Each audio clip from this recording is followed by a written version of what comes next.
Please stand by. This is the Scotts Miracle-Gro Company's second quarter conference call. Today's call is being recorded. Mr. King, you can now begin. Good morning, everyone. I'm Jim King, Executive Vice President and Chief Communications Officer of the Scotts Miracle-Gro Company, and I want to welcome all of you this morning to our second quarter earnings conference call. I'm joined this morning by our CEO, Jim Hagedorn, and CFO, Randy Coleman, as well as our President and Chief Operating Officer, Mike Lukemire, and finally, Chris Hagedorn, General Manager of the Hawthorne Gardening Company. Our call today will take a slightly different approach than normal. While we always strive to be comprehensive in our prepared remarks, our comments today are likely to go further than normal. We will discuss not only our results, but our full-year outlook and the longer-term implications we currently anticipate as a result of the COVID-19 crisis. Therefore, our commentary will be longer than normal. Jim and Randy have both pre-recorded their prepared remarks today. At the conclusion of their remarks, we will rejoin the call for a live Q&A session. We want to answer as many questions as possible, so I'm requesting your assistance in asking just a single question and a related follow-up. I already have scheduled calls with members of the sell-side and buy-side communities throughout the balance of the week, and you have my assurance that I will be reachable in the days ahead at 937-578-5622. One bit of housekeeping before we start. Randy and I will be participating in a virtual investor conference sponsored by William Blair & Company on June 9th. We have historically used the timing of this event to update the financial community on our performance and outlook for the month of May, and that is our intention again this year. We currently anticipate issuing a press release before the event and intend to provide some additional commentary during the virtual conference itself. So with that, let's get started. I want everyone to know that our comments today will include forward-looking statements and that our actual results could differ materially from what we have said today based on a variety of risk factors. A comprehensive list of those risk factors are contained at the end of today's press release, as well as within our 10-K, which is filed with the Securities and Exchange Commission. I also want everyone to know that this call is being recorded. An archived recording of the call, as well as the transcript of the call, will be stored on our investor relations website, investor.scotts.com. Without further delay, I now want to turn things over to our CEO, Jim Hagedorn. Thanks, Jim, and good morning, everyone. As you can imagine, we have a lot of ground to cover this morning. It's probably obvious to everyone listening that I'm extremely pleased with our performance so far. What's less obvious is I'm not just talking about the numbers. Before I get into the details, I want to acknowledge the challenges we are all facing as a society. Yes, we are fortunate here at Scotts Miracle-Gro that our business is doing well. But I know thousands of businesses are struggling and that millions of our fellow citizens are too. Our thoughts and prayers go out to those who have lost loved ones during this crisis and those who will as the virus lingers. And our best wishes go out to those companies who face the long road to recovery. Above the door in my office is a saying my father always liked, that luck is where hard work and opportunity meet. Like my dad, I'm not a big believer in luck. Our results through the second quarter and our outlook for the balance of the year is the result of the intersection of our talent, our planning, and our corporate culture. The culture we have built and carefully nurtured here has proven to be our most valuable asset as we've navigated this crisis. That's a credit to all of our people, starting with Mike Lukemire and the rest of my team. I'm hard-pressed to identify a major weakness in the organization right now. Not only has every part of the company stepped up to the challenge, it feels like every associate has taken this crisis personally. And of course, it doesn't hurt that we're engaged in a category where participation has actually increased despite current events. You probably aren't hearing this from other CEOs, but I believe we may be operating the business better right now. I'm particularly pleased by what we've done since the end of the second quarter. And that's why we remain confident enough to reaffirm our full-year guidance at a point when most companies are suspending theirs. I'm going to leave most of the details regarding our financials for Randy to discuss. For the balance of my prepared comments, I want to spend my time talking about three things. First, I want to discuss the advanced planning that has helped us manage through this crisis and how those actions help lead to the results we reported today. As you can see, we are significantly ahead of last year on both the top and bottom line through the end of March. Second, I want to discuss the real-time operating adjustments we've made to keep our business on track. These have occurred mostly in April, generally in the areas of sales and marketing, and focused primarily in our U.S. consumer segment. Third, I want to talk longer term, and in doing so, talk about what we've learned over the past 2 months about the real definition of an essential business. While I can't predict the future, what is clear to me is that our business and our company has permanently changed as a result of what we're dealing with right now. For the better, I believe. Our challenge will be to take the lessons of 2020 and apply them to our business next year and beyond, especially in the U.S. consumer segment. I happen to believe that many legacy consumer-branded companies will be stronger coming out of the crisis, and I definitely put Scotts Miracle-Gro on that list. So let's get going. I'm proud to say we were extremely well prepared to deal with this crisis. We are now midway through week 8 of operating our business remotely. I happen to be in the same room this morning as some of my colleagues in Ohio because it was the best way to ensure we put our best effort forward for this call. But we're sitting at opposite ends of a large conference table in our boardroom. This is the first time I've seen any of them in person since March 12th. While we've actually been working well together from a distance, I must admit it's nice to actually see people in the flesh once again. For those of you who don't know, I'm a former member of the board of the CDC Foundation, and I was a member of that board during a period of high concern about avian flu. My proximity to that issue prompted Scotts to put a pandemic plan in place back then, which we dusted off shortly after we returned from the Christmas break. Going back to my comments about the combination of talent and planning, the team here spent about 6 weeks developing a plan to run our business if the threat from COVID-19 reached the level that ultimately occurred. That effort was led by our head of HR, Denise Stump, our general counsel, Ivan Smith, our supply chain lead, Scott Hendrick, and our head of IT, Ricardo Barta. We also hired outside experts from the specialty areas of public health and corporate wellness. We were doing all of that in early February. So, by the second week of March, we had tested our systems, put safety protocols in place, communicated thoroughly with our board of directors, advised the state of Ohio, and made the decision to close our offices and to begin working remotely.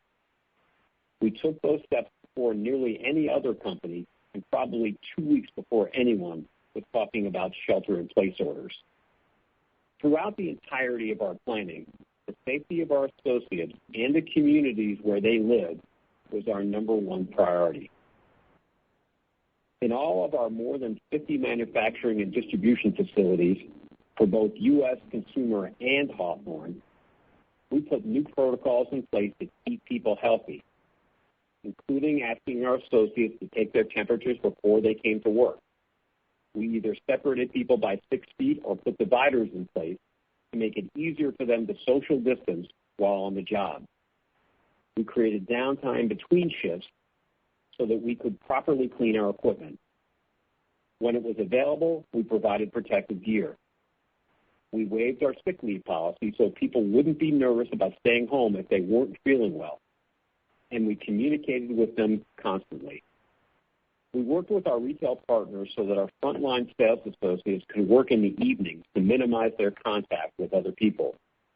We discontinued all consumer counseling activity and had them focus solely on managing retail inventory and product merchandising.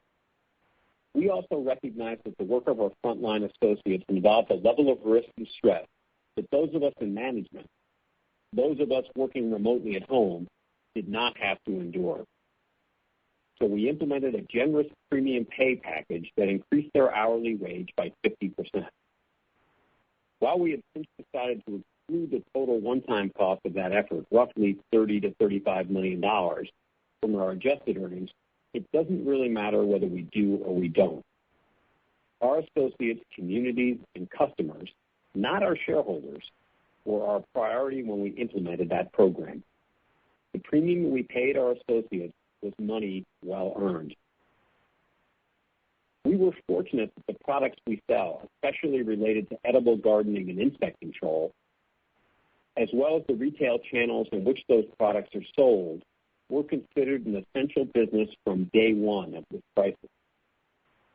By planning ahead and putting our associates first, we were able to do more than just stay in business. We were able to confidently meet increases in demand for our products that in many cases exceeded our expectations. I'm sure that some of our frontline associates felt stressed in the early days of the crisis, but we saw few call-offs, and they appreciated the steps we took to both protect them and reward them. While several hundred of our associates have told us they've had COVID-like symptoms, only about a dozen associates of our 7,000 tested positive for the virus, and those are divided between management and frontline associates. 2 of our associates had to be briefly hospitalized, but both are now home and doing well. In both major segments, we saw a surge in demand in the last 2 weeks of March, after management had begun working remotely, which we alluded to in our press release on March 26th. We were already having a solid quarter in both businesses, but that surge was meaningful in driving the 11% sales growth we saw in U.S. consumer in the quarter and the 60% sales growth we saw in Hawthorne. Both businesses did even better on the bottom line, with U.S. consumer profits up 17% and Hawthorne up 148%. So it's obvious that we're pleased with our second quarter results and like where we stand on a year-to-date basis as well. I want to move to my second theme and discuss the adjustments that have been made since the end of the March quarter to keep the business moving forward. Consumer POS during Q2 increased more than 20% compared to 2019, as we disclosed on March 26th, and we were up more than 14% on a year-to-date basis. And as you can see this morning, our U.S. consumer business reported an 11% increase in sales in the quarter. I know some retailers were concerned in March about the potential breakdown in supply chain. We also know that some consumers were worried about stores being closed, so there was some degree of pantry load going on, especially in the last 2 weeks of the quarter. Additionally, April is our largest month of the year, and we were up against a tough comp, plus 27% compared to prior year. On top of that, we participated in conversations with our largest retail partners about temporarily pulling back on promotional activity so we weren't creating big crowds during the height of the virus. And finally, some of those same retailers placed limits on the number of consumers who could be in the store at the same time. So, as we expected, POS declined in April, down 8% from last year. Shipments declined as well. But just because we gave back some of our early gain doesn't mean we didn't have a strong April. We did. And May is off to a good start, too. In each of the last 5 weeks, POS has topped $120 million. We set a company record for the last week of April when consumer purchases exceeded $150 million. And in the first week of fiscal May, POS was over $190 million, not just a record for that 7-day period, it was the highest level of POS for any 7-day period in company history. So sitting here today, year-to-date POS at our largest 4 retailers is up 8%. The greatest strength has been in gardening and insect controls. POS of soils is up 31%, and plant food is 16% higher. The other area of our gardening business is Bonnie Plants, in which we have a 25% interest. POS of edible plants is up 43%. POS of Ortho indoor insect products has grown by 27%, and outdoor insect products are up 31%. Grass seed is plus 11, Ortho weed control products are up 9, Roundup is plus 6, lawn fertilizer is plus 1 from last year. Mulch is down 37%, a number we would expect to improve significantly in May as retailers re-engage in promotional activity. As most of you know, mulch is an important but low-margin business. So given the strength in other categories, we've been able to overcome the bottom line impact so far. If you exclude mulch from the calculation, POS is up 13% on a real-time basis. Three things led to the strong performance so far in Q3, all of which will remain critical for the balance of the year. First is how we manage our advertising. Near the end of March, we scrapped nearly all of the creative that had been developed to support the business this spring. We realized it would be tone deaf to use advertising that focused on product performance and promotions at a time when so many Americans were panicked about their physical and financial health. That doesn't mean we didn't advertise. In fact, just the opposite. But we didn't talk to consumers about why our products matter. We talked to them about why gardening matters. We talked to them about why being outside matters. These were messages that were relevant in the moment and struck exactly the right tone. We also shifted the mix of spending with about 60% of the activity occurring digitally, the first time ever that TV received such a low percentage. So the precision of our targeting was just as important as the message itself. Our heavy use of social was giving us near instant feedback from consumers, which allowed us to continue to refine both the message and the visuals, a challenge because we couldn't shoot any new footage. The majority of our advertising was also focused on the gardening category, where we have continued to see strong momentum all season. The resurgent interest in gardening bodes well for the opportunity to strengthen our relationship with consumers for years to come. Our early research suggests that as many as 30% of the people who engaged in edible gardening so far this spring are either lapsed users or gardening for the first time. So the category has expanded, and our job going forward is to keep those new consumers engaged. That means they need to continue seeing lawn and garden as essential in their lives. And the way they view our company and our brand is even more important. I'll elaborate on this point in a few minutes. The second reason behind our continued momentum is our e-commerce business has exploded. By the end of April, online sales had already exceeded $100 million and topped our full-year numbers for 2019. The majority of these sales were through the websites owned by our traditional retailers, with an option for products to be delivered or to be made available for in-store pickup. There is no doubt curbside pickup is likely to be a bigger fixture in the category as we move forward. We were seeing new online sales records by our major retailers day after day during April, and it took a new level of collaboration between our sales, marketing, and supply chain teams, working with our retailers to pull that off. Through the first week of May, even as some consumers started to venture out a bit more, the online business has not lost a step. We've also seen record sales levels this season through exclusively online distribution channels like Amazon and through our own .com platforms. The third reason for our momentum in April was a shift in the retail landscape. I'm going to be careful not to be overly precise here because many of our retail partners, both large and small, are also publicly traded companies, and I don't want to discuss their individual performance. Retailers were each making very different decisions, sometimes difficult ones, based on the setup of their stores, their ability to manage large crowds, and their desire not to be seen as exploiting the benefit of being designated as an essential service. Not surprisingly, consumer activity was curtailed with some of our largest retailers.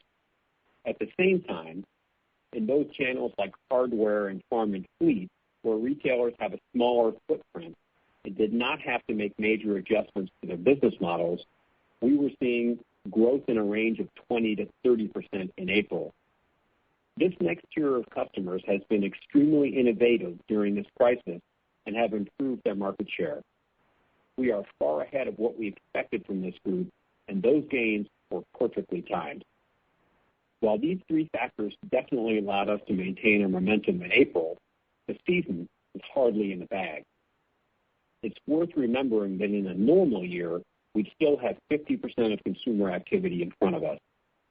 Weather has been a bit of a drag in the Midwest and Northeast for the last few weeks, and our comps for the balance of the year are pretty easy. So I'm extremely confident in where we stand in relation to our adjusted EPS guidance for the year. But these are clearly unpredictable times. Our largest retail partners are starting to engage in more typical fashion entering May, and we need that to continue. That means our sales and marketing efforts over the next 6 weeks have to do the same. While we remain highly encouraged, we also know we have a long road still ahead of us. Speaking of the road ahead of us, I want to switch to my third theme and talk about the long-term impact I see is likely coming out of this crisis and the steps we must take to further strengthen our business. In the early days of the crisis, there was a lot said and written by politicians and pundits about the businesses that were considered essential and those that were not. In the end, the real decision makers on the question of essentiality turned out to be consumers. From the New York Times to Wall Street Journal to nearly every major broadcast and cable network, stories were popping up almost daily about the resurgence in gardening. There were stories about victory gardens, story about millennial moms who turned their backyards into science labs, and stories about the comfort families were getting from having an outdoor activity that they could enjoy together. There were also stories about sharp increase in demand for edible plants and seeds for vegetable gardens. Celebrities were sharing their gardening posts on social media, and there was a spontaneous online conversation about gardening occurring among millions of people. If we were nothing more than lucky, then these storylines will have merely helped us navigate a once-in-a-century crisis and deliver the financial result that we first outlined for you all back in November. And for that, we'd be grateful. But as I said at the outset, I'm not a big believer in luck. There is a human element to our business that is different from most other branded companies. Gardening isn't a chore for most people. It's a passion. It's a form of self-expression. It solves a basic human need to nurture. So if we're good, if we continue to exploit the intersection of talent and planning and culture that I mentioned earlier, then we'll take the learnings from this year and use them to build a better business going forward. I was among those CEOs who sometimes lost sleep at night wondering whether legacy brands had what it took to remain relevant for the next generation of consumers. For me, that question has been answered. What you're seeing right now is that consumers want products they can rely on, products they believe provide value for their family, even if sometimes they come at a slightly higher cost. That means they'll pay for innovation and, I believe, be less likely to experiment with private label and lower cost options. Consumers want to do business with companies that share their values, companies who care about the planet and don't put the concerns of near-term profit in front of treating their associates the right way. We ask ourselves a simple question almost every day: what would a good company do? And we strive to behave in a way that answers that question. We understand that consumers want to do business with companies that establish and take seriously a moral contract with the consumers and communities they serve. Consumers also want flexibility. It'll be a long time before the majority of our products are sold through e-commerce. But we have clearly seen this year that more consumers than ever want the ability to buy our products online, regardless of how they take delivery. There is no looking back. We must embrace this reality and continue to get better at it season after season after season. Our consumer business has permanently changed over the past 8 weeks. How and where we work will be different going forward. How we advertise will be different. there is increasingly less room for slow-to-develop, focus group testing advertising campaigns. The winners will be those who can understand consumer sentiment in real time and then adjust accordingly with both speed and precision. I'd like to believe that the issues that brought so many new people to gardening this year also represent a permanent change. If we manage this the right way, I believe we can impact the way consumers see our company, our brand, and our category for the next decade. All of this also requires us to sit with our retail partners and talk about the right path going forward. The POS numbers I mentioned in our soils business tell an interesting story. The growth in dollars year to date is nearly 2 times higher than units, and that's because there's been little promotional activity in this category so far this year. Promotions have always been an important part of activating consumers in the lawn and garden category, and that shouldn't change. But consumer activity so far this season is demonstrating there's a better balance out there to engage consumers in the category long term. These trends reinforce the ideas we began sharing with our retail partners last season and that I've shared with you all in the past as well. We see an opportunity for more targeted promotions going forward, both in terms of scale and geography. We see local activation. That means more limited but localized weather-triggered promotions coupled with local media buys in both traditional and social channels as a key to success going forward. It's too soon to know the answer here, but it's not too soon to ask the question. I quickly want to pivot and talk about Hawthorne, where the idea of essentiality manifested itself in very different ways, but just as importantly, throughout the COVID-19 crisis, agricultural products and activities were deemed essential. As a result, in most states, the legal cultivation, sale, and use of cannabis was viewed the same way. What did it mean? It meant stronger demand, especially in March. It meant growers needed to replenish their inventory, which meant our retail partners at Hawthorne needed us to deliver day after day, and we did. The state-authorized cannabis industry has evolved greatly over the past decade. Even with all the new money in the space, the entrepreneurial culture that created this industry is still alive and well. Within some circles, that culture questioned whether Scotts Miracle-Gro, like so many other investors, was simply in this industry to make a quick buck. I think many of those questions have been answered too. 2 stories quickly made their way through this industry. One was the fact that our supply chain didn't miss a beat. The other was the way we were treating our frontline associates. In an industry that is still largely comprised of small family-run businesses, we showed that we're a family business too. It's just a family with 7,000 members. For investors listening who think that kind of stuff doesn't matter, you're wrong. If you haven't been watching, the fast money players in the cannabis industry aren't doing so well these days. The survivors will be those with a commitment to quality and who demonstrate a commitment to understanding the nuances of the industry and its culture. We've called up our sales guidance for Hawthorne this morning, and we're clearly pleased with how the business is performing. We have no doubt we continue to gain share, and we're seeing the real-time benefits of our implementation of SAP, and we're on pace to hit margin targets we shared with you at the beginning of the year. We also remain bullish about the opportunities for this category to expand in the quarter and years ahead. My own view is that state budgets have been crushed over the past 2 months. There aren't many ways to create new revenue streams for state coffers, but allowing for a regulated and tax system for legal cannabis is definitely one of them, especially in states such as New Jersey that is approaching the issue in a very thoughtful way. There's still a lot to cover this morning, but before I turn things over to Randy, I want to make one more comment. I want our shareholders to know that I put the quality of this team against any other company in America.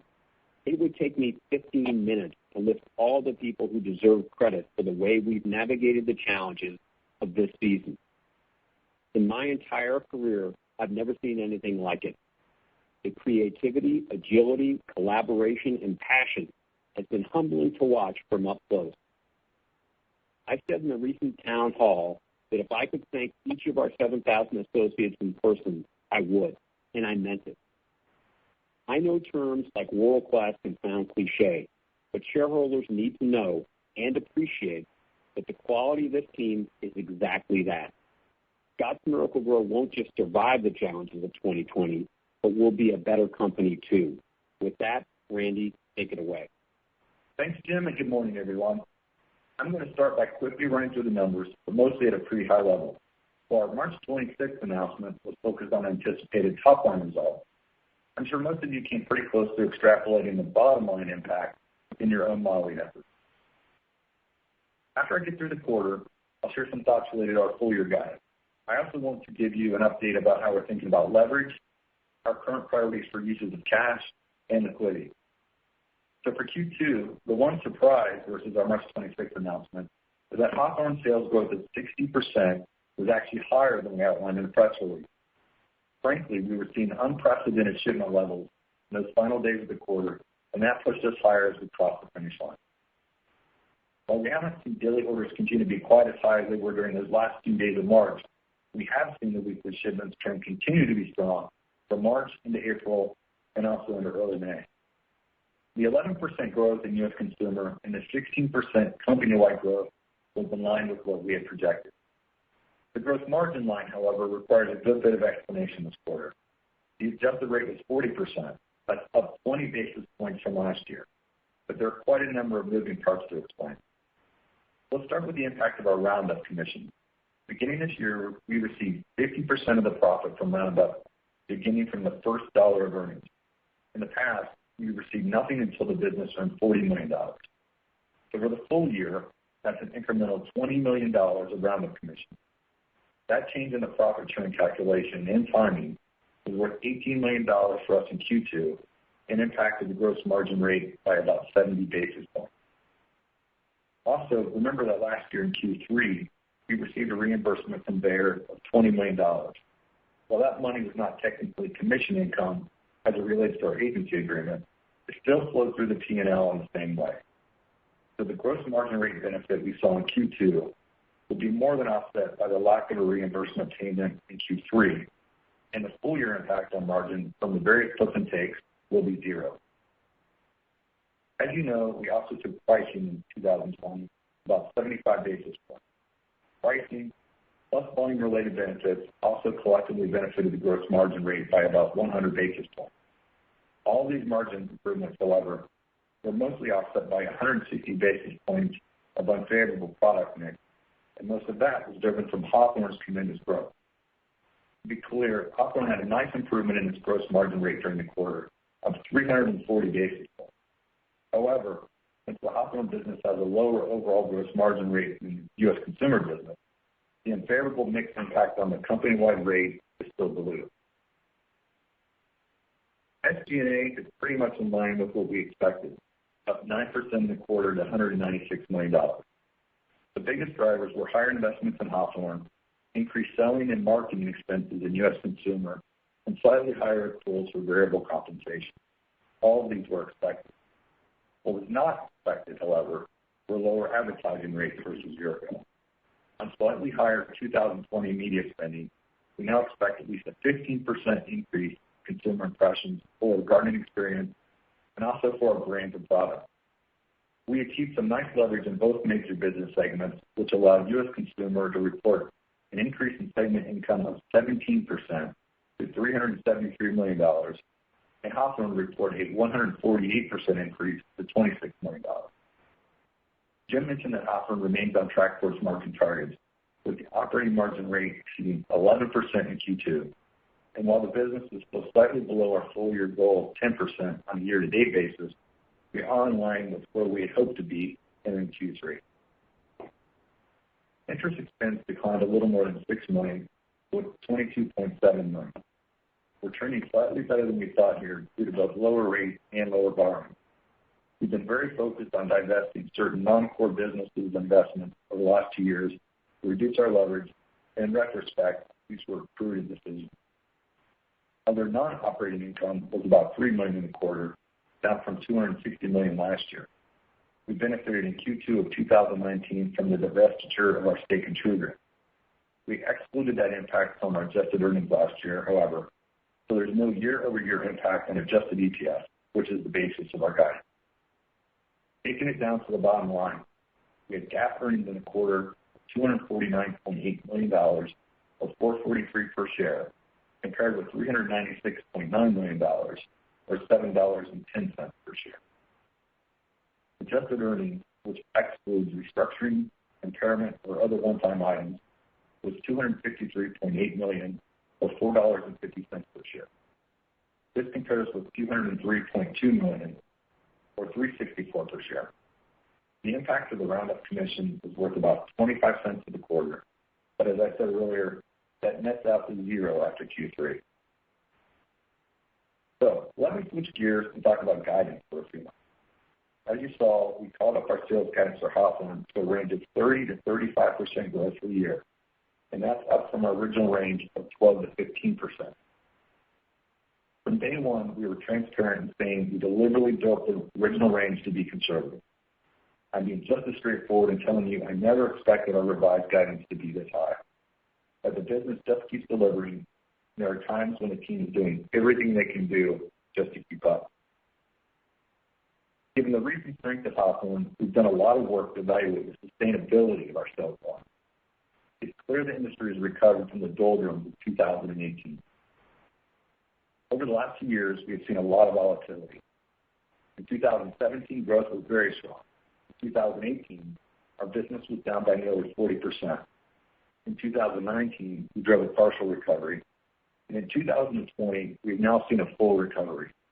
In fact, over the 2017 to 2020 period, our sales CAGR is now in the high single digits, consistent with our growth expectations when we began building the Hawthorne business.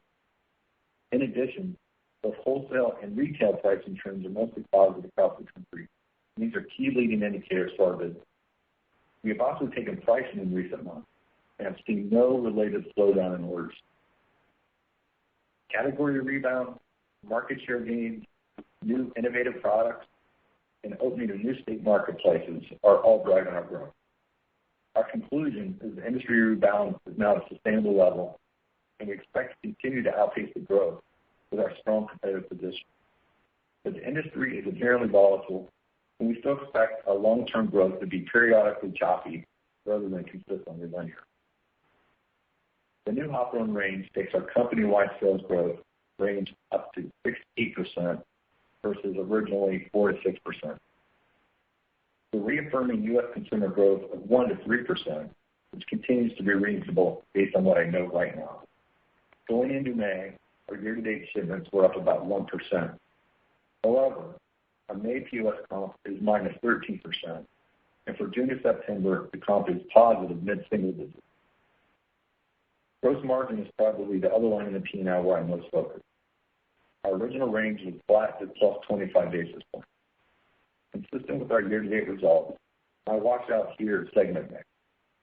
Both major segments stay on the current trajectory, and our margin rate will become slightly negative for the year.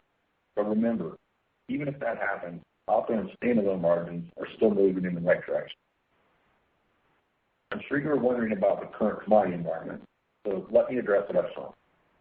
Yes, we're seeing some benefits right now with lower commodities. However, so much of our cost is already locked in place that it will have only a negligible impact on the year. We are, however, taking advantage of this environment as we plan through 2021. We are aggressively locking in diesel and urea, with recent hedges for next year well below our 2020 lock cost. Just about to see a scenario right now where commodity costs are a headwind for 2021, but it's still too early to make that call right now. Back to 2020, I know some of you will tell us we're being too conservative when it comes to our adjusted EPS guidance. Given the fact that we're one of the few CPG companies still willing to provide guidance at all, I'm perfectly comfortable being conservative at this point. Is there potential upside here? Obviously, there's potential for more. But given the level of uncertainty in the world, the prudent route is to maintain our earnings guidance for a few more weeks. Similar to most years, we will be updating our guidance at an investor conference in early June, when we will be about two-thirds through the U.S. consumer POS curve. As for cash flow, we said we expected about $300 million of free cash flow for the year. That's operating cash flow minus CapEx. Given the current global uncertainty around supply chain, we'll likely make a decision to increase our inventories before year-end, although this plan does not reflect any specific concerns that we have right now. Jim mentioned the $30 to $35 million of COVID-related expenses that we're likely to incur for the year. We intend to exclude those from our adjusted EPS calculation and from our leverage ratio. That's consistent with the one-time, non-recurring nature of these costs and our effort of transparency around the impacts of COVID on our business. In addition, this treatment is consistent with SEC guidance and disclosures provided by similar companies. However, that's still cash out the door. It's too early to know whether our free cash flow guidance will hold, but I want it to be on the radar before our next update. Speaking of cash flow, I also want to update you on our thoughts about uses of cash. As we said in our March 26 press release, we have indefinitely suspended any share repurchase activity. This has nothing to do with our longer-term philosophy about returning cash to shareholders. It also has nothing to do with our confidence in the business. Rather, this is about giving us a little more flexibility as we navigate the pandemic. Right now, leverage is 3.1 times. I've said multiple times that I'm comfortable managing the balance sheet at 3.5 times, and that has not changed. But the worst thing that happens is our leverage falls closer to 3 times for a few quarters. I'm okay with that, and I'm sure most of our shareholders are too. I want to be unequivocal in stating that we have very little concern about our liquidity. In this environment, there's also nothing wrong with a bias or slightly more conservative balance sheet. Before I close, I want to say that I'm extremely comfortable with where we are right now financially, extremely pleased with how we're operating the business, and extremely proud to be part of this organization. Jim said in his remarks that he does not believe in luck. All of us here recognize how well our business is performing in the current crisis, and we're tremendously grateful. But Jim is right. This is not luck. The advanced planning, the team's focus, and the commitment of our associates are why we're in such a unique position. And with that, thank you for your attention, and let's open things up for your questions. Thank you. If you would like to ask a question, please signal by pressing star 1 on your telephone keypad. If you are using a speakerphone, please make sure your mute function is turned off to allow your signal to reach our equipment. Again, that is star 1 to ask a question. We'll pause for just a moment to allow everyone an opportunity to signal. We'll take our first question from Joe Altobello with Raymond James. Great. Hey, guys. Good morning. First, wanted to start with Hagedorn. Obviously, very strong top line. Margins are improving, but I'm a little surprised we didn't see better margins this quarter, or maybe better margins for the year. So maybe help us understand what's going on in that business in terms of the pricing and promotion, et cetera. Yeah, Joe, this is Randy. I'll take this one. We're actually pacing ahead of where we thought we'd be at this point, so we're very satisfied. We did back off on some of the promotions, early in Q2, and we took some pricing increases on certain products, a little bit in February and also in March. So when you look at our margin rate improvement, both gross margin rate and operating margin rate, the acceleration from Q1 into January and then February and then March and then April, the trend is really positive, and we're definitely on track to reach our 10% operating margin guidance for the year. And we could do a little bit better, but I'm really pleased with the way things are going right now. Yeah, I guess that's where I was going, Randy, was the top line now 30 to 35% growth versus 12 to 13% to 10%. That's where I was trying to get at. That's all. I guess secondly, in terms of your channels, you mentioned earlier, Jim, I think that channels like hardware have outperformed some of your larger retail partners, but you've seen a bit of a switch recently. Maybe you can get a little bit more color on what you're seeing in April and early May, particularly in the DIY channel for the categories. I think they're getting their heads back in the game. They've taken it pretty seriously, this issue of being responsible as an essential player, and I think the crowds,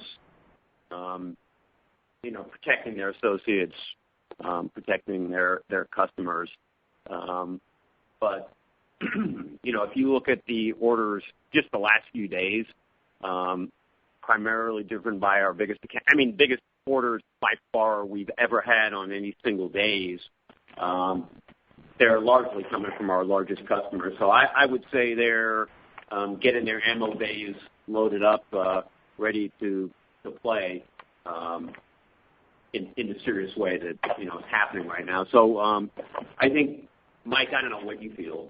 It's weird actually having this conversation. We're all like scattered across the room. Mike, I don't know how you feel, Mike, but I think that they're expanding their store hours back because they had consolidated that, and we're starting to see more garden doors open up, and as they follow the cases across the country. But they were really very sensitive about the number of people in the store and keeping their essential status, which it's easier for hardware, the smaller stores, smaller footprints, to react to that. Okay. Thank you, guys. Thank you. I hope you're well, dude. You too. Thank you. Our next question comes from William Reuter with Bank of America. Hi, this is Marianne for Bill. Thanks for taking my question. So my first is just on your customer base. It seems most are considered essential, but given that it does vary by region, do you have any that are closed or were closed for a period of time? So there were no specific retailers that come to mind that jump out. I think people are probably familiar with what happened in Michigan and also in Vermont, and we also saw some curbside pickup in Canada as well. So if you look at the POS in those geographies, they were down versus everything else in Michigan and Vermont. Interestingly, we're not seeing the same thing in Canada. So our POS there has actually ticked up despite what's going on. But to specifically answer your question, there aren't any retailers that come to mind They're close that stand out, right? Yeah, it's hard to hear in this room. So Jim Hagedorn here. Look, when Vermont got tight, it was still snow on the ground when that happened, and had nothing to do with us. It happened to do with sort of general merchandise at Walmart and the governor up there. And, the ex-governor of Vermont's on our board, so I'm pretty familiar with what occurred there. And in Michigan, Whitmer backed off that in about 2 weeks. But again, it was still extremely early in the season, and so it really didn't have that big an effect on us. So the gardening business in Vermont is great. I mean, that's where Carly and I are domiciled right now, and the Michigan numbers also look good. So those were the areas that I think at the height of these sort of questions of essentiality, I think it was Vermont and Michigan that got tight and started closing up departments. Now, a lot of the retailers just modified their merchandising setup, given the importance of lawn and garden to what was happening. And even if they closed their garden doors, they brought back into the main part of the store gardening products. So it was not quite as impactful to us based on merchandising decisions that retailers made in order to sort of protect the business. And that, I think, happened without any sort of compliance issues in those states. And it's also difficult to tease apart, like Jim said, weather versus the impact of COVID. But if you look at the city of Detroit and compare it to the city of Cleveland, our year-to-date POS in both of those cities is nearly identical and just down a couple of points as we sit here today. So, again, difficult to tell. Definitely wasn't helpful, but I think credit goes out to the people working in the stores to try to bring the products out to the people and I think where they can be. At the end of the day, the crisis has caused people to make sort of fundamental decisions about how they spend their time, and that's been good for us. It hasn't changed the weather, and so I think for those of us, I'm for my first time in a couple months here in Ohio. People are saying it's been kind of wet and dreary.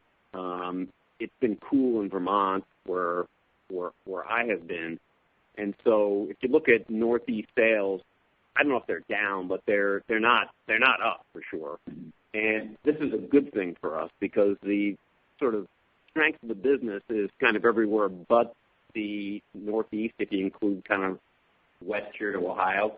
And the coolness, I think, is going to act as, something of a buffer that during this sort of debate over essentiality, which I think made people nervous, especially people who are running retail companies, large footprint retail companies. This gave us time where the season didn't pass us by, and this seems to me, looking at the weather, that this is going to result in a somewhat extended season, which is exactly what I think we were kind of hoping for in that region, especially with the dominance of big box and up there. So I think it's actually really good for us. Got it. Thank you. And then just one other, particularly on some of your smaller independent customers, have there been any delay in payments, or are there any concerns with regard to your receivables? No, our payment terms are such that we typically get paid, early to mid-June. But at this point, we're not seeing any kind of late pay. And even when you think about Hawthorne, which, much more fragmented group of customers, at this point, we don't have any issues either. So definitely something we're keeping our eye on and we're on top of, but we haven't seen anything yet that would give us a lot of concern other than just, the general need to stay on top of it. Got it. Thank you so much. Our next question comes from Bill Chappell with SunTrust. Thanks. Good morning. I hope you and your families are well. Thanks, Bill. It's good to hear your voice, dude. Thank you. Yours too.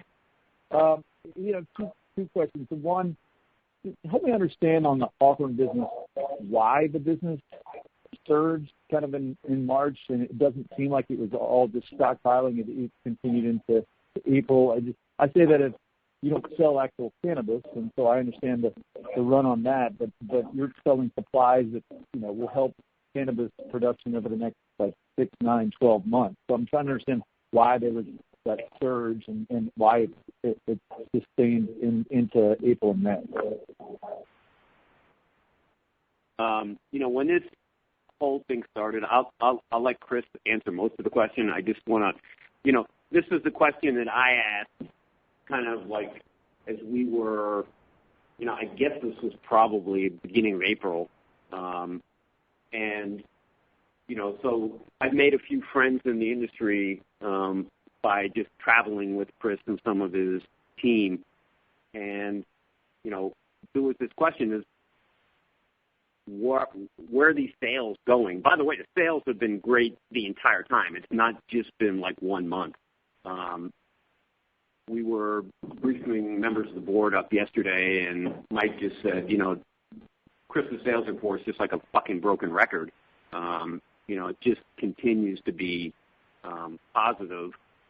So it's not like it was 1 month, but as we saw numbers just kind of go bananas, I said, let's call some of our friends up that own retail channels, which we did, and super connected guy, a guy who's, doesn't hear much from me, but he's got my number in his iPhone. So as soon as I called him, he picked up and just said, holy mackerel, dude, like, I need product bad.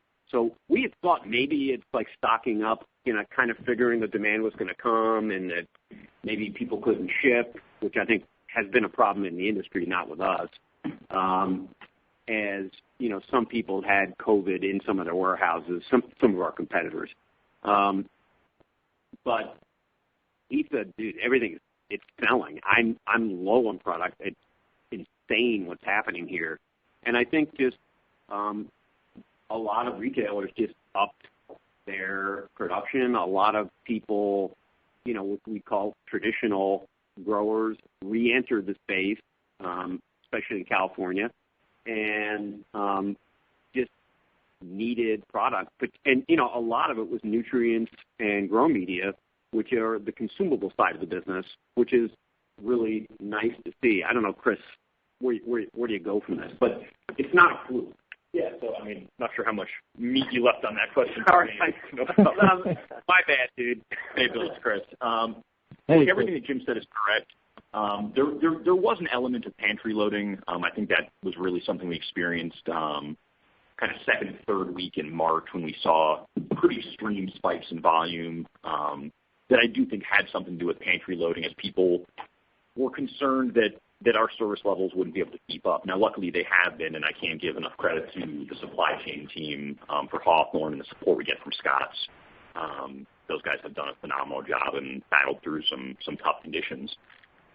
But as Jim was alluding to, we joked when all this started, not that it's a joking matter, but you got to find, levity where you can, that, what were people going to do when quarantine hit the whole country? Is they're going to sit at home and smoke pot and garden. And I think in all seriousness, there's a lot of truth in that statement. So demand for the kind of end consumable product clearly has gone up. We've seen that both anecdotally and in data that we've gathered through the industry. So just massive surge in demand for the end product has driven a surge downstream to us. Now that increase in demand appears to have been pretty sticky. Certainly has carried through till now, and we're doing everything we can to keep up. And that was talked about in the recorded remarks at the top of the call, that the supply chain guys are running hard right now. We're shipping more out the door at Hawthorne than we ever have before, which just speaks to the benefits of SAP, the benefits of further integration with Scott's and their supply chain, and just the quality of the people that we have top to bottom within Hawthorne and the team that I'm lucky enough to get to be part of. But yeah, I think it was a little bit of pantry loading. I think it was a lot of just really high demand for cannabis as this quarantine continues to drive new consumer behavior. Great. No, and I appreciate the F-bomb as part of the response. It does give me a sense of normalcy on these calls, so I do appreciate that. Just switching real quickly to the consumer business. I've always heard or thought that the garden season starts in the South and at Easter and North and Mother's Day, so it would imply that we still really have kind of a big part of the season in front of us. And so how much, if any, is pantry loading in the northern half that you've already seen, or how much of this really? It seems like May is set up fairly well with most of your retailers now really open. Everybody's still working from home, school's out. It seems like it's other than weather, which is to come in the north half, it's really set to come. Is that a fair way to look at it? Yeah, I think what we're seeing, though, Bill, is in the southern markets, because gardening is so hot, the south and the west are over-indexing right now, and the north is just getting started. We saw a little bit of pantry loading back at the end of March, but the north is now just waking up, and we've seen some really good results, even in New York last week. So, and your thoughts on Mother's Day and beyond for the north? And I've been around this business a long time. I've seen where April's been bad in the north, and then they come back with a storm. So we're kind of set up that the south and west are over-indexing, and the north is going to come on strong. We're seeing that trend right now. So, and I think it will go through the end of June in the north. Great. Well, thanks, and stay safe. Thanks, dude. Our next question comes from Eric Bossard with Cleveland Research. Good morning. Hey, dude. Two things. First of all, in terms of the guidance for consumer, holding that up 1 to 3, knowing where you sit now through March, through April, through the first handful of days of May, I'm just curious in why leave that number where it is rather than raise it to reflect what you've seen. And then my second question is, if you could just parse the last 5 or 6 weeks. You talked about some record 100 million plus weeks and record days of orders, and also the April number down 8. I think you said it feels like there's some different periods within that, and so curious if you could give us a little bit of color in what the last 2 weeks over the last 6 weeks, each of those periods might have looked like Those two things would be helpful. Thanks. Sure. Eric, this is Randy again. 1 to 3% was our original guidance, and I can tell you, I feel a lot better today than I did a week ago. But this business can be, incredibly volatile and seasonal. And I'd remind you, a couple of years ago, we were down 12%, I think, year to date at this point in the year on this Q2 earnings call, and we ended up back to flat. So at this point, there's still half of the season ahead of us. And, mid-June, we'll have two-thirds of the year complete. We still have a third ahead of us, and we'll have a lot more insight and confidence at that point. But I will say that sitting here today, I'm more confident than I would have been a week ago or a couple weeks ago. And May's starting out extremely well, like Luke Meyer pointed out. So see you in a month. The only thing Hagedorn here that I'd say, Eric, is that Randy's normally like a pretty serious dude, and I can just tell you that the sales over like the last week have been like pretty crazy. I mean, I had to, and so you might just comment on this, Randy. It came in this morning. I said, "Yo, calm down, son. Like, remember you're the CFO." But kind of what you're seeing, and in regards to this volatility, but how positive it is right now. Yeah, well, the reason why I was so enthusiastic this morning is I believe this is true, and we haven't validated, but I think yesterday was the biggest order day for U.S. consumer that we've ever seen. So if it wasn't the biggest, it's darn near the biggest. And, that gives me just a lot of,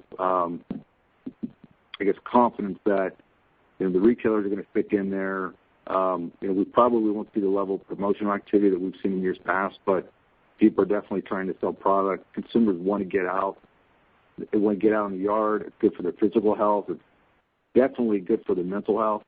And I think, as the season starts to break here in the Midwest and Northeast, where we really haven't seen that much activity yet, it just gives me even more confidence. So I'm feeling good about that. The other thing I'd point out, though, is, POS, trying to reconcile POS dollars to our shipments is a bit complicated as well. So, by having less promotions in the month of April, our POS numbers are inflated in dollars versus units, and eventually everything comes back to units and inventories at retail and our shipments and the POS dollars all have to reconcile to a degree. But keep that in mind as well. But I am feeling really good. Kind of two interesting, stories there.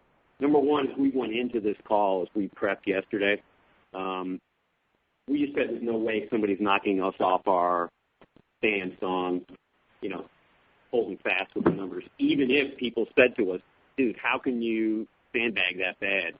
I think compared to what's happening to other companies and just the general environment out there, I think it's a correct place for us to not get knocked off our guidance at the moment. The fact that we're maintaining it, even if it's a little bit not so credible based on the positivity of the business, I think just given what we know, a few weeks to sort of get smarter is probably, I would say, bear with us on that. I don't know what else I was going to say, but was there a part two? Yeah, the second part was. Hold on. I just came back to see, Eric, is this issue of that Randy was talking about is dollar volume versus unit volume.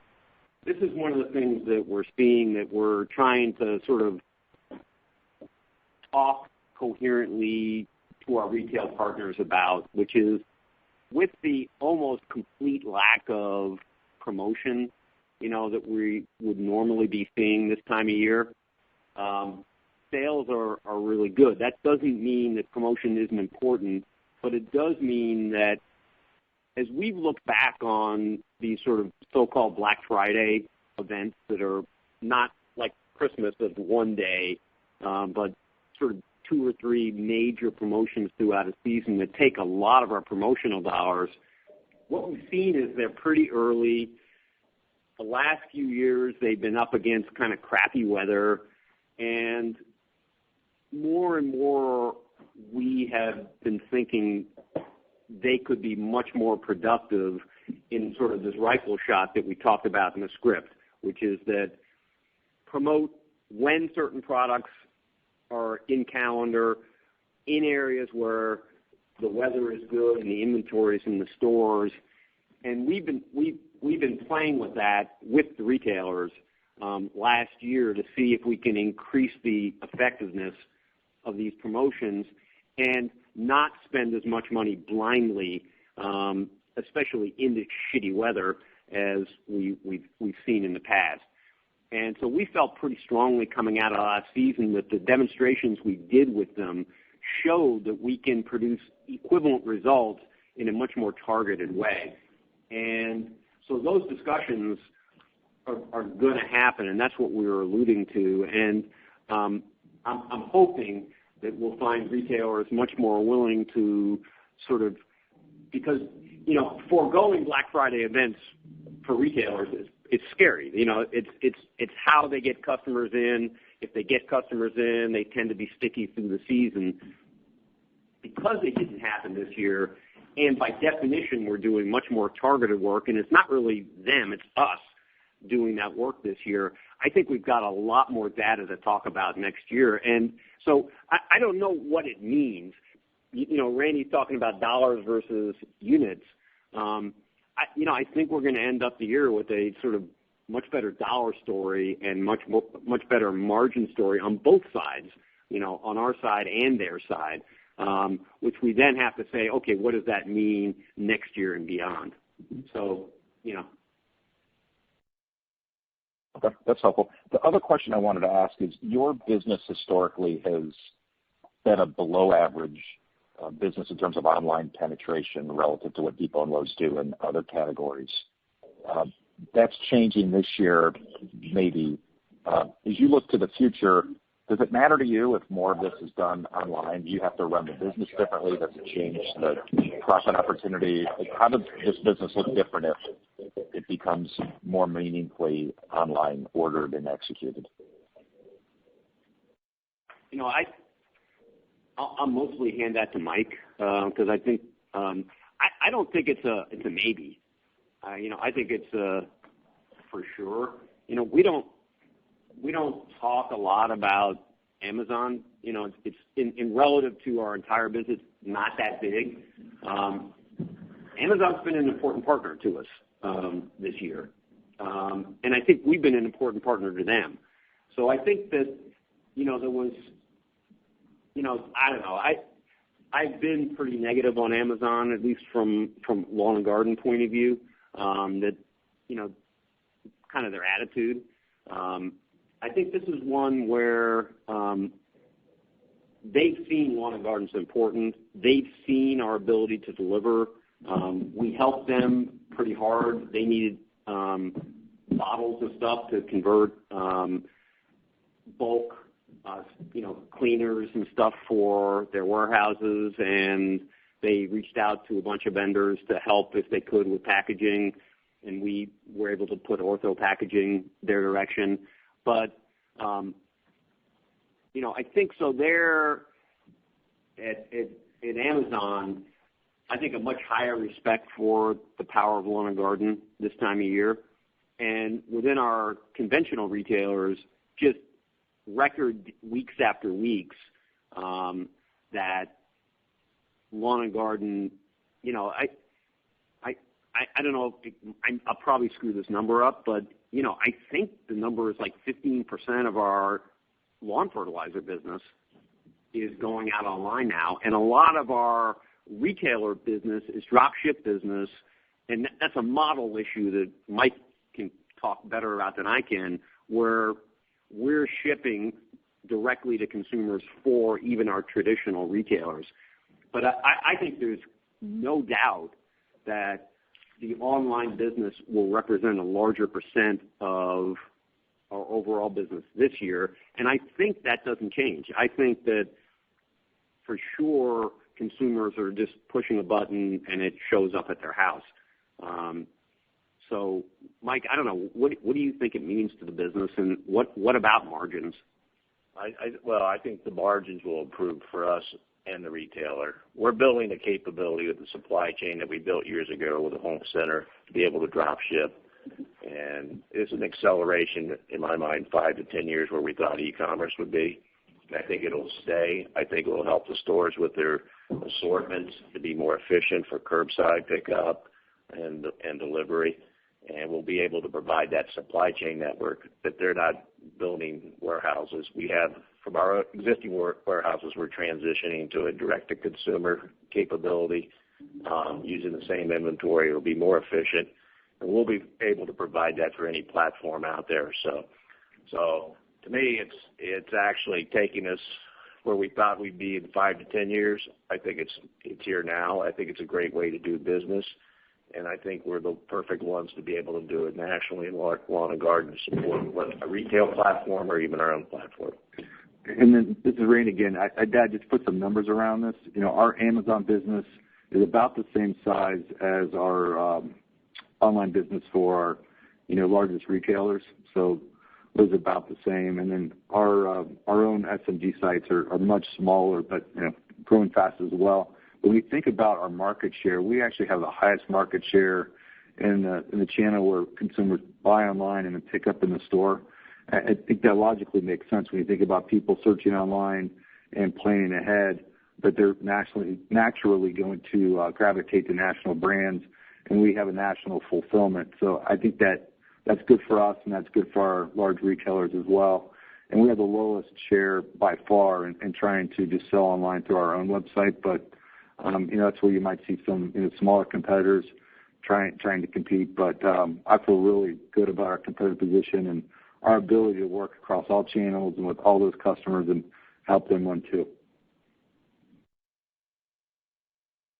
Great. Thank you very much.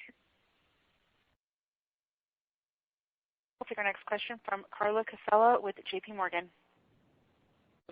Hi, good morning. This is Sarah Clark on for Carla Casella. Apologies if this was already said, we had to hop on a little bit late, but have you had to pay any of your employees bonus payments or incurred any additional costs for cleaning or employee management costs or any additional expenses due to COVID? Can you just talk a little bit about that and what you're seeing in terms of transportation costs? Sure, Sarah. This is Randy again. So this was info provided earlier, but just to reiterate, we spent about $4 million through the end of March.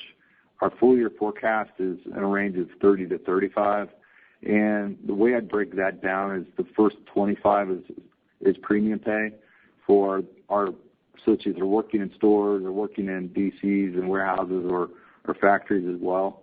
And then about the next $5 million is an outlook for incremental cleaning and maintenance costs. And then beyond that, we plan to spend, maybe $4 to $5 million in face shields that we're manufacturing in our Temecula, California facility. And the startup costs for that, and then, the cost to manufacture, and then we're giving all those pieces of equipment away to, various places across the country as an act of goodwill. So all that combined is how we're getting to our $30 to $35 million estimate, and especially feel good about the last part with the $5 million for the face shields, but also the premium pay. I think we're treating our associates extremely well. That's adjusted. Yeah, that's super helpful. Sorry. And our expectation and our clearly our plan is to adjust that out given the one-time nature of all that, and we've run that by our auditors, and they're very comfortable with that, and we've talked to our banks as well for leverage ratio. So everybody understands and is consistent with what we're doing. Of course. Thank you for that cost breakdown. That was really helpful. Have you disclosed what % of your costs are fixed versus variable? No, we haven't. I can tell you, the way we plan is, on the way up, we don't gain a lot of absorption just because we plan for certain sales levels.